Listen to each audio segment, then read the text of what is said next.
Hello guys, कैसे हैं आप लोग? ठीक होंगे। चलिए, आज हम नया चैप्टर स्टार्ट कर रहे हैं। त्रिकोणमिति इनसे पहले जो हम पढ़ रहे थे उसका त्रिकोणमिति का परिचय जो आपका 8वां चैप्टर है वो टोटल 10 लेक्चर में खत्म हो गया। उसके बाद एक एक्सरसाइज और बचता है ऊंचाई और दूरी वाला, वो हम बाद में देखेंगे। आज हम स्टार्ट करने जा रहे हैं आपका क्लास 10th का ज्योमेट्री को। जियोमेट्री, ज्यामिति, ये 10th क्लास के बेसिक्स से अगर देखें, 10th क्लास के व्यू से देखें तो बहुत ही ज्यादा इंपॉर्टेंट चैप्टर है आपके सिलेबस का। 10 नंबर इनसे पूछा जाता है और उस 10 नंबर में से एक थ्योरम पूछा जाता है 5 नंबर का, और फिर कुछ क्वेश्चंस होते हैं, कभी कभार 10 से ज्यादा नंबर का भी ये पूछा जाता है ज्योमेट्री। तो आज हम लोग ज्योमेट्री को स्टार्ट करेंगे और ज्योमेट्री का मेन पार्ट आपने 9th क्लास में पढ़ा था। तो 9th क्लास में ज्योमेट्री थोड़ा ज्यादा है, 10th क्लास में ज्योमेट्री थोड़ा कम है। तो 9th क्लास में जो पढ़े थे उनका आगे का भाग है 10th क्लास। हम आपको थोड़ा सा याद दिला देंगे 9th क्लास का भी, ताकि आपको याद आ जाए, और फिर हम 10th क्लास का जो सिलेबस है उनके बारे में पढ़ेंगे। अगर आप हमारे चैनल पे अभी तक नए हैं, आपने मेरे चैनल को सब्सक्राइब नहीं किया है, तो पहले सब्सक्राइब कर लें और बेल आइकन बगल में होगा उनको प्रेस कर दीजिएगा, जिनसे हम जो भी चैप्टर का जो भी नया वीडियो बनाएंगे वो सबसे पहले आप तक जरूर पहुंचे। वीडियो अच्छा लगेगा तो एक बार मेरे लिए लाइक कर दीजिएगा। चलिए हम स्टार्ट करते हैं ज्योमेट्री को, और स्टार्ट हम इस बात से करते हैं कि ज्योमेट्री में आपको क्या पढ़ना है। तो हम ये बताते हैं आपको कि ज्योमेट्री में बेसिकली आपको त्रिभुज के बारे में पढ़ना है। ज्योमेट्री में क्या पढ़ना है आपको? त्रिभुज के बारे में पढ़ना। अब ये त्रिभुज के बारे में क्या पढ़ना है? 9th क्लास में तो त्रिभुज के बारे में आपने बहुत सारा चीज को पढ़ा है। तो 9th क्लास में त्रिभुज का सर्वांगसम के बारे में आपने पढ़ा है, याद होगा अगर। तो 9th क्लास में आपने त्रिभुज के किसके बारे में पढ़ा है? सर्वांगसम के बारे में। अब हम लोग जो पढ़ेंगे वो किन के बारे में पढ़ेंगे? समरूप के बारे में। अंग्रेजी में अगर बात करें तो आपने कॉन्ग्रुएंसी पढ़ा था, और अब पढ़ेंगे सिमिलरिटी।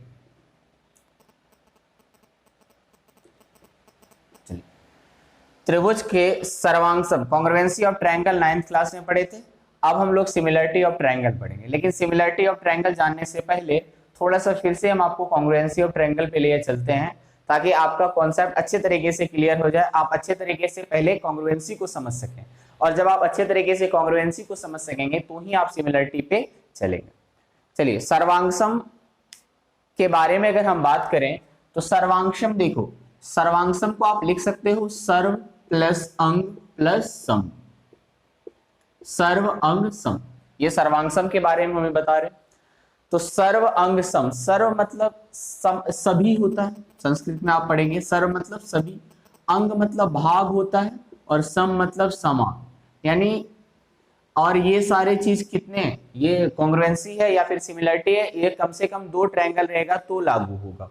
तो 2 ट्रायंगल तब सर्वांगसम होगा जब एक ट्रायंगल का सभी अंग दूसरे त्रिभुज के सभी अंग के बराबर हो जाए, तो दोनों त्रिभुज आपका सर्वांगसम कहलाता है। चलिए, अब यहां पे देखिए, सभी तो समझ रहे हैं। भाग, टोटल त्रिभुज में कितना भाग होता है?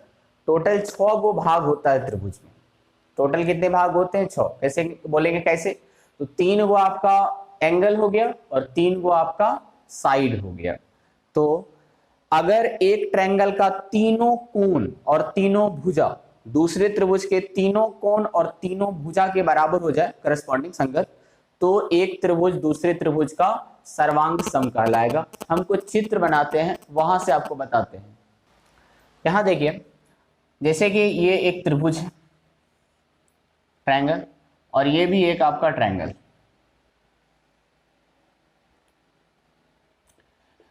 ए बी सी इनका नाम, डी ई एफ इनका नाम। तो ए बी सी और डी ई एफ, यहां पे आपके पास 2 ट्रायंगल है, आप देख रहे हैं।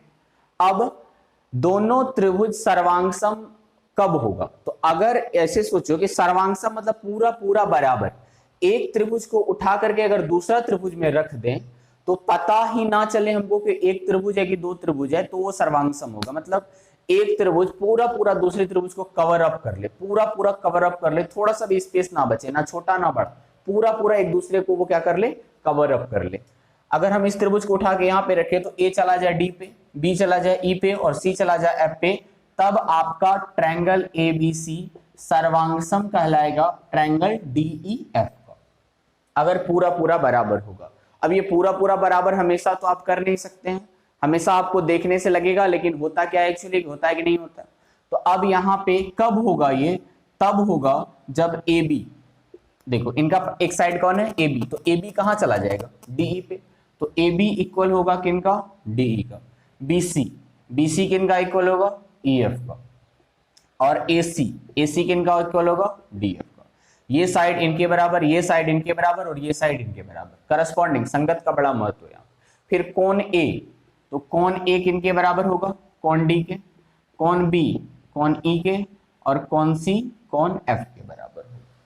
तो ये दो त्रिभुज ए बी सी और डी ई एफ तब सर्वांग, ये सर्वांगसम का साइन होता है, दो लाइन ऊपर में एक उल्टा है, तो दो त्रिभुज तब सर्वांगसम होंगे जब एक त्रिभुज का तीनों भुजा दूसरे त्रिभुज के संगत तीनों भुजा के बराबर हो, और पहले त्रिभुज का तीनों कोण दूसरे त्रिभुज के संगत तीनों कोण के बराबर हो, तो दोनों त्रिभुज सर्वांगसम होता है।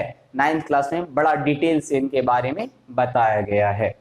तो हम यहाँ पे केवल आपको सर्वांगसम को थोड़ा याद दिलाना चाहते थे, जो हमने यहाँ पे आपको बता दिया कि दो त्रिभुज सर्वांगसम कब होगा। तो सर्वांगसम तब होगा जब एक त्रिभुज ऐसे, एक त्रिभुज का सारा चीज दूसरे त्रिभुज के सारे चीज के बराबर हो जाए, तो ये त्रिभुज आपका क्या होगा, सर्वांगसम होगा। चलिए समझ गए आप लोग।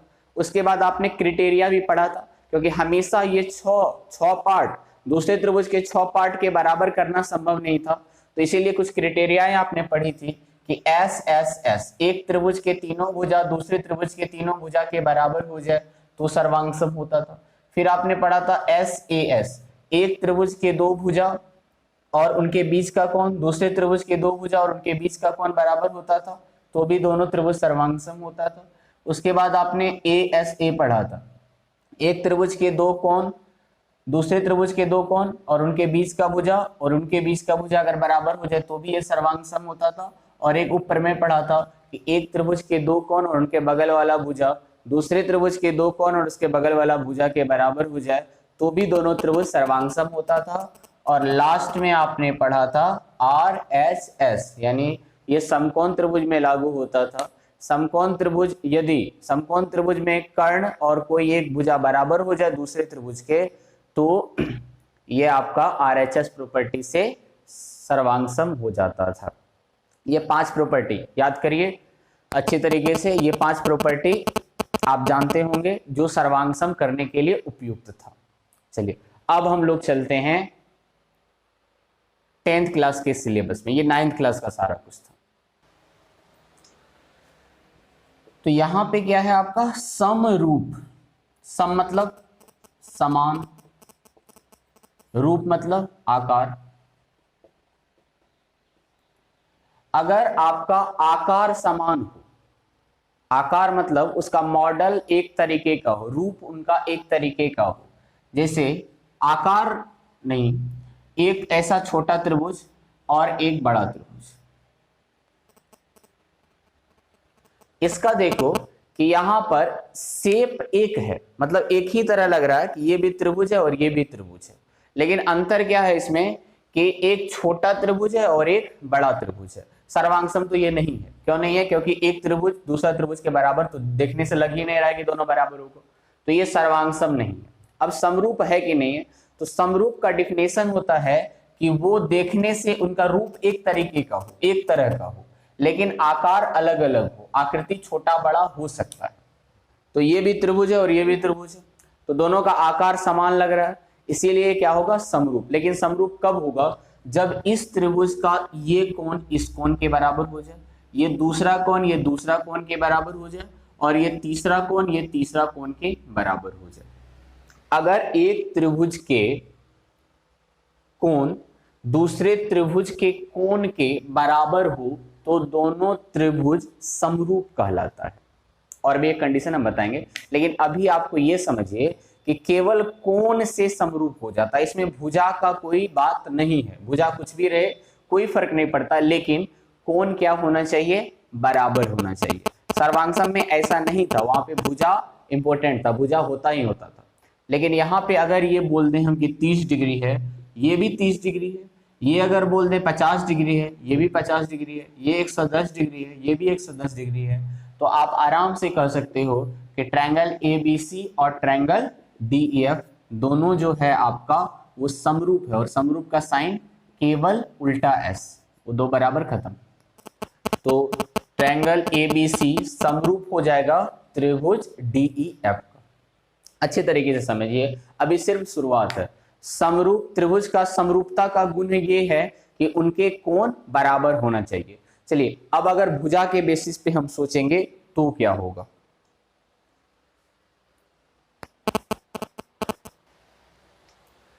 तो दो त्रिभुज के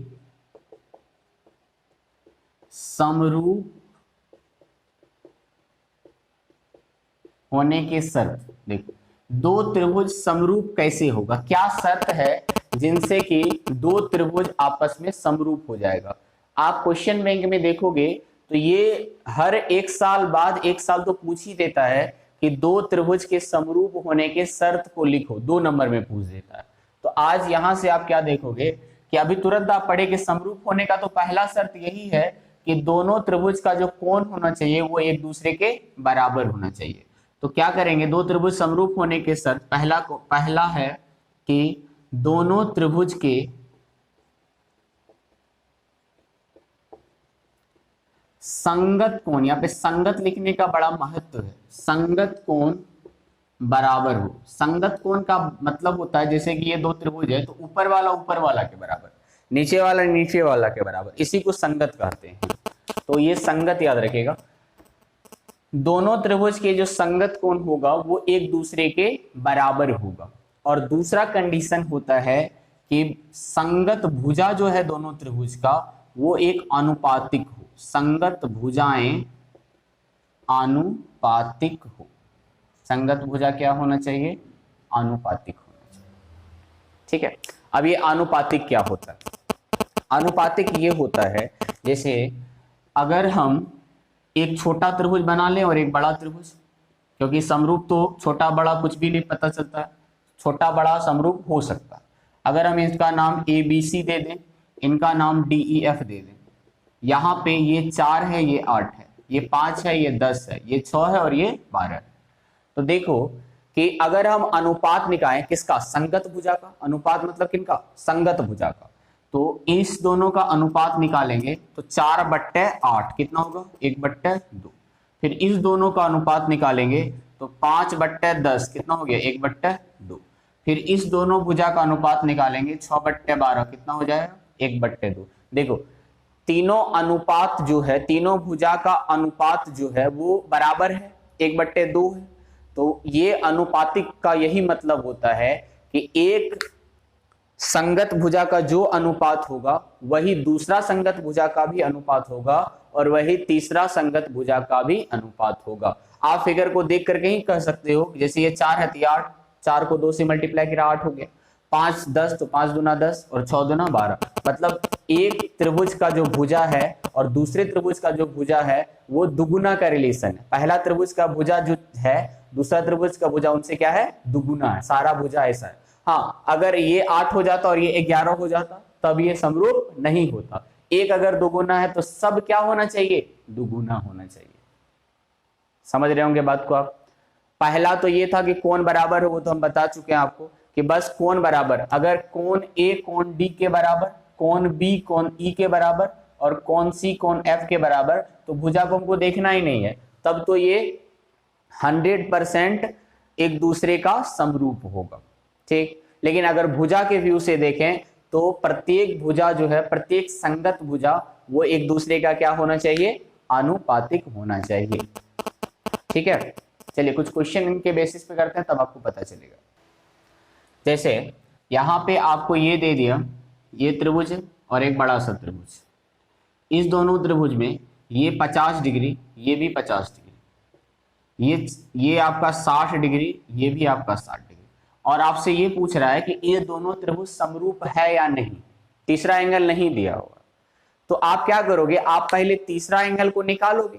तीसरा एंगल तो आप निकाल सकते हो, देखो ये 50 है, ये 60 है, तो 110 हो गया, तीनों मिलके तो 180 होता है, तो 60 50 110 कितना बच गया, 70 डिग्री।